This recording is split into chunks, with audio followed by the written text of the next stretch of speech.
नमस्कार. मी विनोद राठोड, संचालक सह्याद्री इन्स्टिट्यूट नाशिक स्पर्धा परीक्षा मार्गदर्शन संस्था. मित्रांनो, आपल्या यूट्यूब चॅनलमध्ये सगळ्यांचं फार आणि फार मनापासून स्वागत आहे. मित्रांनो बघा, आपण आपल्या यूट्यूब चॅनलमार्फत वेगवेगळी माहिती घेत असतो. त्याच्यामध्ये चालू घडामोडीचे लेक्चर असेल किंवा बाकीच्या काही विषयांचे लेक्चर आपण याच्यामध्ये घेत असतो. शक्यतो चालू घडामोडीचे लेक्चर आपण आपल्या यूट्यूबच्या माध्यमातून कव्हर करत असतो. आज आपल्याला एका महत्त्वाच्या घटकावरती चर्चा करायची आहे. जुलै आणि ऑगस्टमध्ये ज्या महत्त्वाच्या घटना झालेल्या आहेत, फॉर एक्झाम्पल राष्ट्रकुल स्पर्धा वगैरे असेल की राष्ट्रकुल स्पर्धा आता संपलेली आहे, अशा महत्त्वाच्या घटनांवरती एक 5-6 घटनांवरती आपल्याला आज चर्चा ही करायची आहे. त्याच्यावरती आज मी लेक्चर बनवलेलं आहे. फार छान लेक्चर आहे, फार सुंदर लेक्चर आहे. म्हणजे आगामी काळामध्ये जेही एमपीएससी कंबाईन पी आहे, कंबाईन सी आहे किंवा आता येत्या रविवार राज्यसेवेची पूर्व परीक्षा आहे, सोबतच तलाठी भरती येणार आहे, पोलीस भरती येणार आहे, सगळ्या परीक्षांसाठी लेक्चर फार आणि फार उपयुक्त तुमच्यासाठी ठरणार आहे. लेक्चर शेवटपर्यंत बघा, जेणेकरून ह्या लेक्चरबद्दल तुम्हाला सगळी माहिती मिळेल आणि परीक्षेमध्ये याच्यावरती प्रश्न आला तर तुमचा प्रश्न हा चुकणार नाही. तर आता वेळ न वाया घालवता आपण आपल्या लेक्चरला सुरुवात करूया. बघा मित्रांनो, चालू घडामोडी ऑगस्ट 2022, अति महत्वाचे घटक याच्यावरती आपण चर्चाही करणार आहोत. ऑगस्ट, काही जुलैच्या पण घटना आहेत त्याच्यामध्ये आपण चर्चा बघा कोणत्या कोणत्या घटकावरती करणार आहोत. चर्चा म्हणजे राष्ट्रीय चित्रपट पुरस्कार, राष्ट्रकुल क्रीडा स्पर्धा, नंतर उपराष्ट्रपती पदांची निवडणूक रिसेंटली झालेली आहे, नंतर निधन, काही महत्वाचे निधन आहे 2022 मध्ये ते, नंतर महाराष्ट्र नवीन मंत्रिमंडळ, रिसेंटली महाराष्ट्राचं नवीन मंत्रिमंडळ स्थापन झालेलं आहे आणि नवीन नेमणुका यांच्यावरती आपण चर्चाही करणार आहे. हे जे काही महत्वाचे टॉप पॉइंट आहे किंवा महत्वाचे जे घटक आहे यांच्यावरती आपल्याला चर्चा करायची आहे. बघा, 2022 मध्ये यांच्यावरती प्रश्न येणार म्हणजे येणार, एवढे महत्वाचे हे घटक आहे. फार प्रश्न यांच्यावरती येतील, याच्यामध्ये काही एक शंका नाही. ओके, तर चला आपण आता आपल्या मूळ मुद्द्याकडे वळूया. बघा मित्रांनो, राष्ट्रीय चित्रपट पुरस्कार, नॅशनल फिल्म अवॉर्ड्स. आता हे तुम्हाला माहिती असणं आवश्यक आहे की हा जो पुरस्कार आहे हा भारतातील चित्रपट सृष्टीतला सर्वोच्च पुरस्कार आहे. चित्रपट सृष्टीतला सर्वोच्च पुरस्कार भारतातील, म्हणजे सर्व प्रकारचे जे चित्रपट आहे, म्हणजे भारतीय ज्या ज्या भाषेमध्ये चित्रपट बनत असतात त्या संपूर्ण चित्रपटांना इथे म्हणजे पुरस्कृत केले जात असतात. असा हा एक फार महत्वाचे चित्रपट पुरस्कार आहे. ऑस्कर हा जगातील, आणि दादासाहेब फाळके चित्रपट पुरस्कार म्हणजे काय, तर ज्यांनी पूर्ण आयुष्यामध्ये चित्रपट सृष्टीसाठी काम केलेलं आहे त्यांना पर्टिक्युलर दादासाहेब फाळके पुरस्कार हा मिळत असतो. परंतु हा जो चित्रपट पुरस्कार आहे हा संपूर्ण भारतातील सर्वोच्च पुरस्कार आहे चित्रपट सृष्टीतला.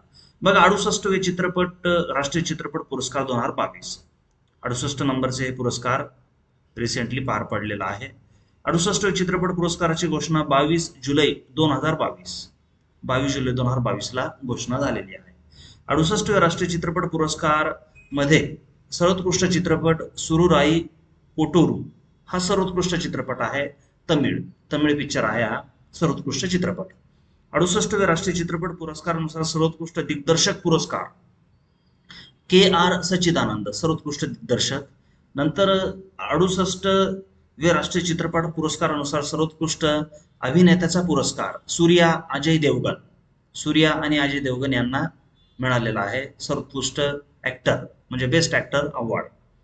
68व्या चित्रपट पुरस्कारामध्ये सर्वोत्कृष्ट अभिनेत्रीचा पुरस्कार, सर्वोत्कृष्ट अभिनेत्री अर्पणा बाल मुरली, सर्वोत्कृष्ट अभिनेत्री म्हणजे ऍक्ट्रेस. नंतर 68वे राष्ट्रीय चित्रपट पुरस्कारानुसार सर्वोत्कृष्ट लोकप्रिय चित्रपट Tanaji the unsung warrior. Tanaji हा जो चित्रपट आहे हा सर्वोत्कृष्ट लोकप्रिय म्हणजे पब्लिसिटी चित्रपट.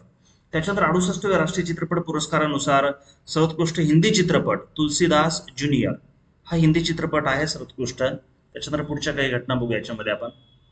68वे चित्रपट पुरस्कारानुसार सर्वोत्कृष्ट मराठी चित्रपट, बघा, गोष्ट एका पैठणीची, याच्यावरती प्रश्न येईल. सर्वोत्कृष्ट मराठी चित्रपट, व्यवस्थित लक्षात ठेवा, प्रश्न याच्यावरती येईल मित्रांनो. बघा, 68वे राष्ट्रीय चित्रपट पुरस्कारानुसार सर्वोत्कृष्ट पुस्तक द लॉंगेस्ट किस, सर्वोत्कृष्ट पुस्तक द लॉंगेस्ट किस.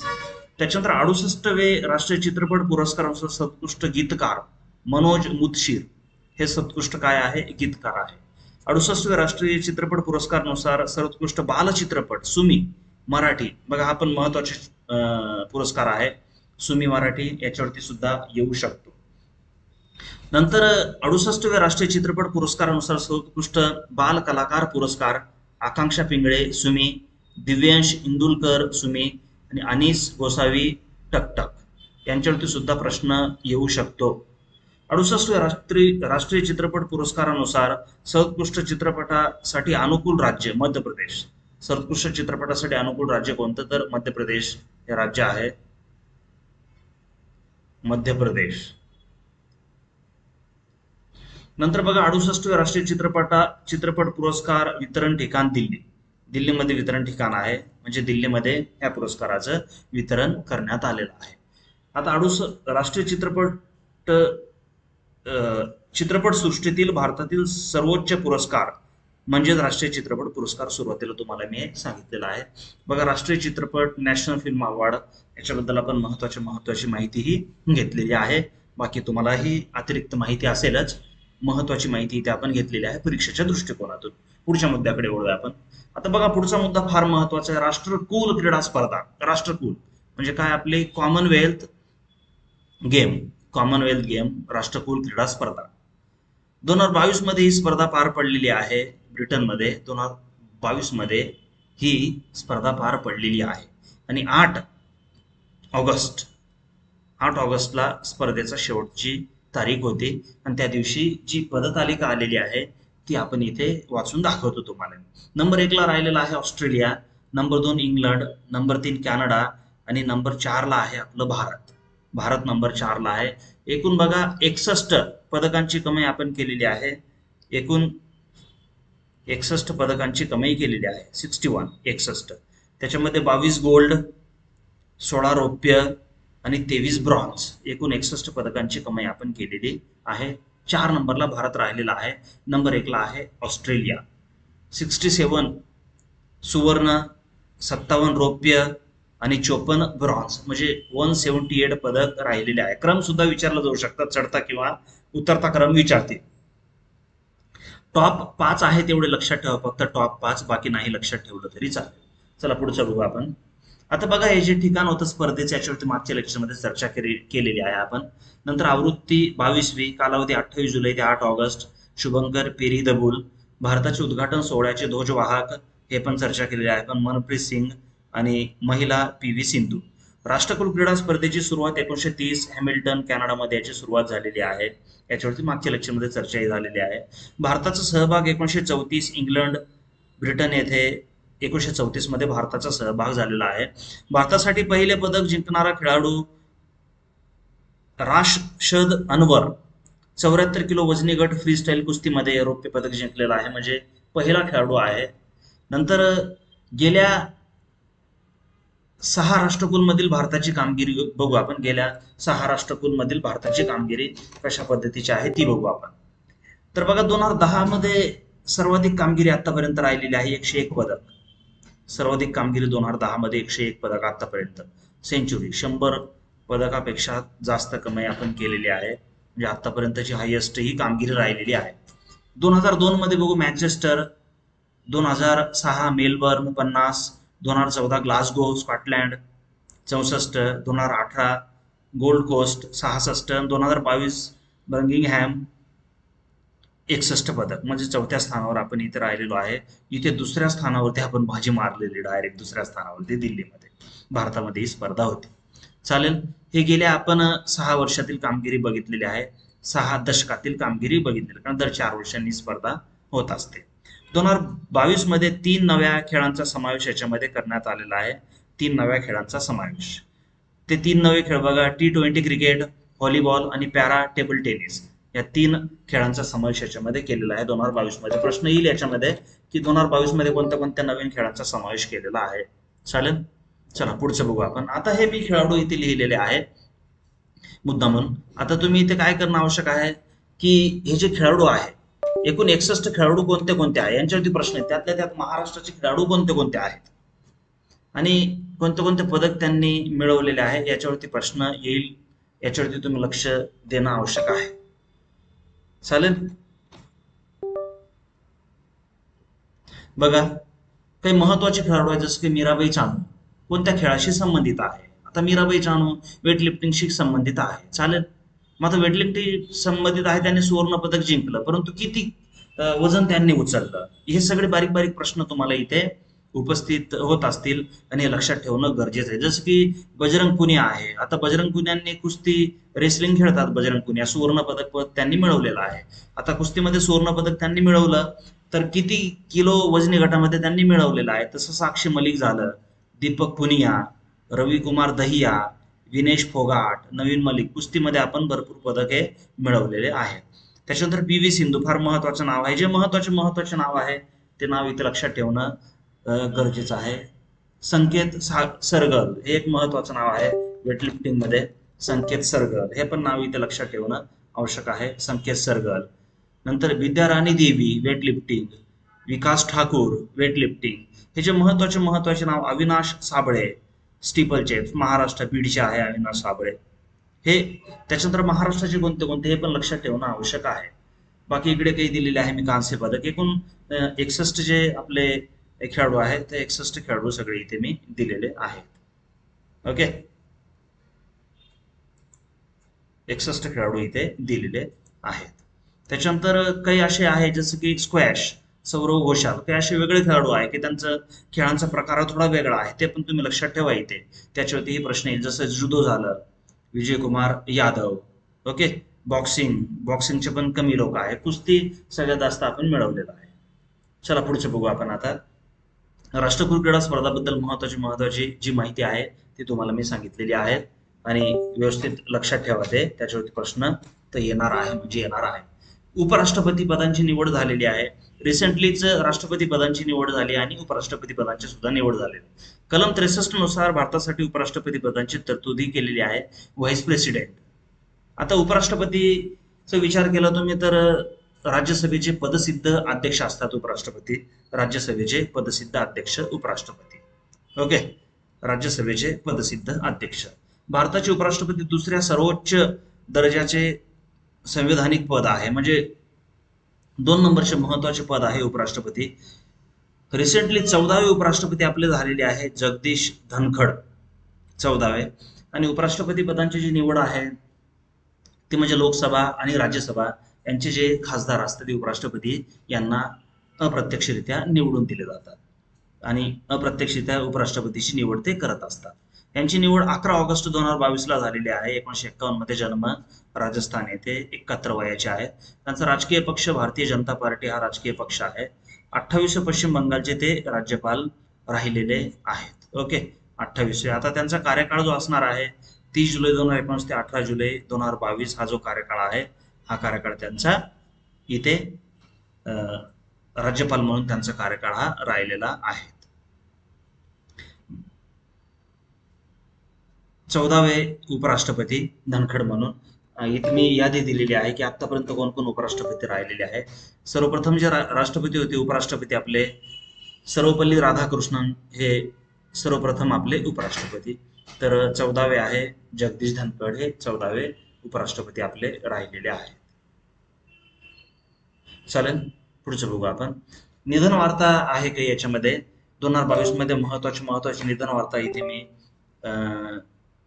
तुमच्या समोर सादर केलेला आहे. ते म्हणजे सिंधुताई सपकाळ, चरणजीत सिंग, पंडित बिरजू महाराज, शांती देवी, शकुंतला चौधरी, लता मंगेशकर, शेनवॉर, जनरल रोड्रिग्ज, न्यायाधीश रमेशचंद्र लाहोटी.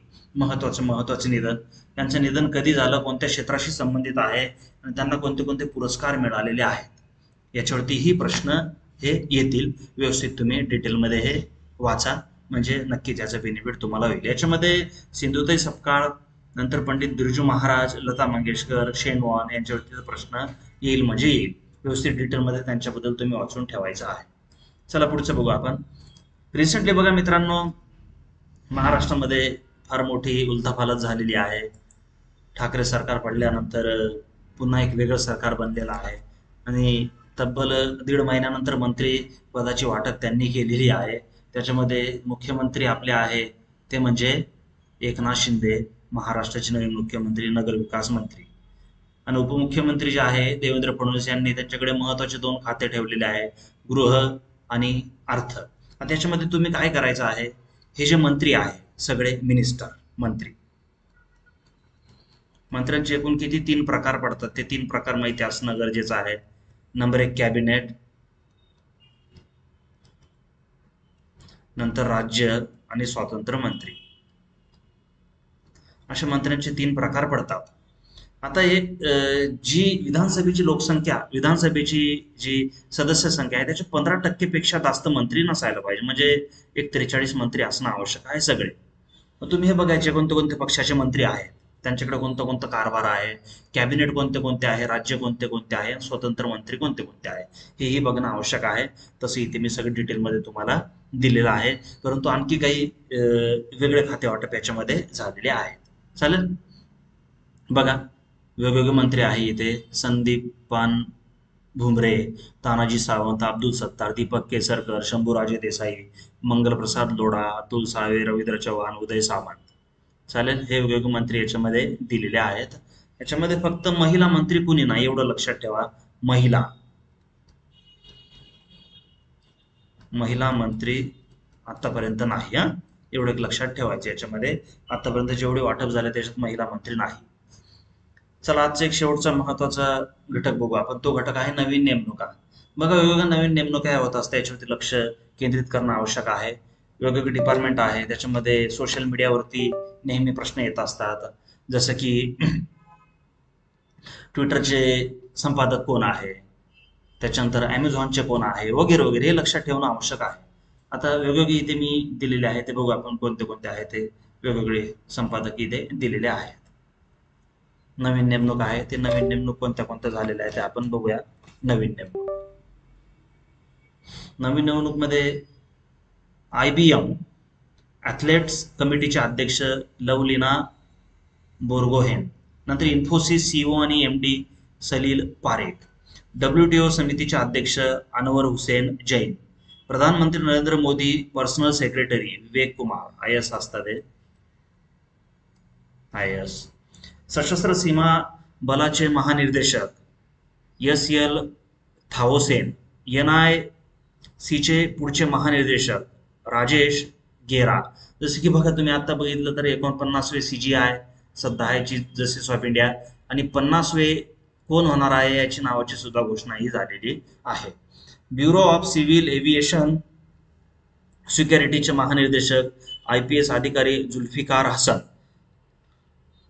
सेबीचे पूर्णकालीन सदस्य Ashwini Bhatia, पेटीएमचे MD Vijay Shekhar Sharma, Tata project MD and CEO Vinayak pie, RBL bank MD and CEO R Subramanya Kumar, नंतर 74वे ग्रँड मास्टर किशोर राहुल श्रीवास्तव, प्रसार भारतीचे chief executive officer Mayank Kumar Agarwal, UAE United Arab इमिरेट्सचे राष्ट्रपती शेख मोहम्मद बिन जायद अल नाहयान, तर हिमाचल प्रदेश उच्च न्यायालयाचे मुख्य न्यायाधीश अमजद सईद, राजस्थान उच्च न्यायालयाचे मुख्य न्यायाधीश न्यायमूर्ती शिंदे संभाजी शिवाजी, त्याच्यानंतर इंडिया इंटरनॅशनल सेंटर अध्यक्ष श्याम सरन, नीती आयोगाचे CEO परमेश्वर नायर 3ऱ्या क्रमांकाचे, यांच्यावरती मागे आपण चर्चाही केलेली आहे. बघा मित्रांनो, हे चालू घडामोडीची महत्वाची माहिती आपण घेतलेली आहे. नक्कीच तुम्हाला माहिती आवडलेली असेल.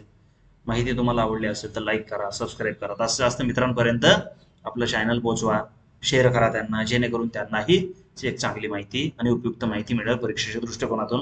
आपलं टेलिग्राम चॅनल आहे, जॉईन करा, त्याच्यावरती सगळी माहिती तुम्हाला अपडेट मिळत राहील. आपण आता थांबूया. Thank you very much. धन्यवाद.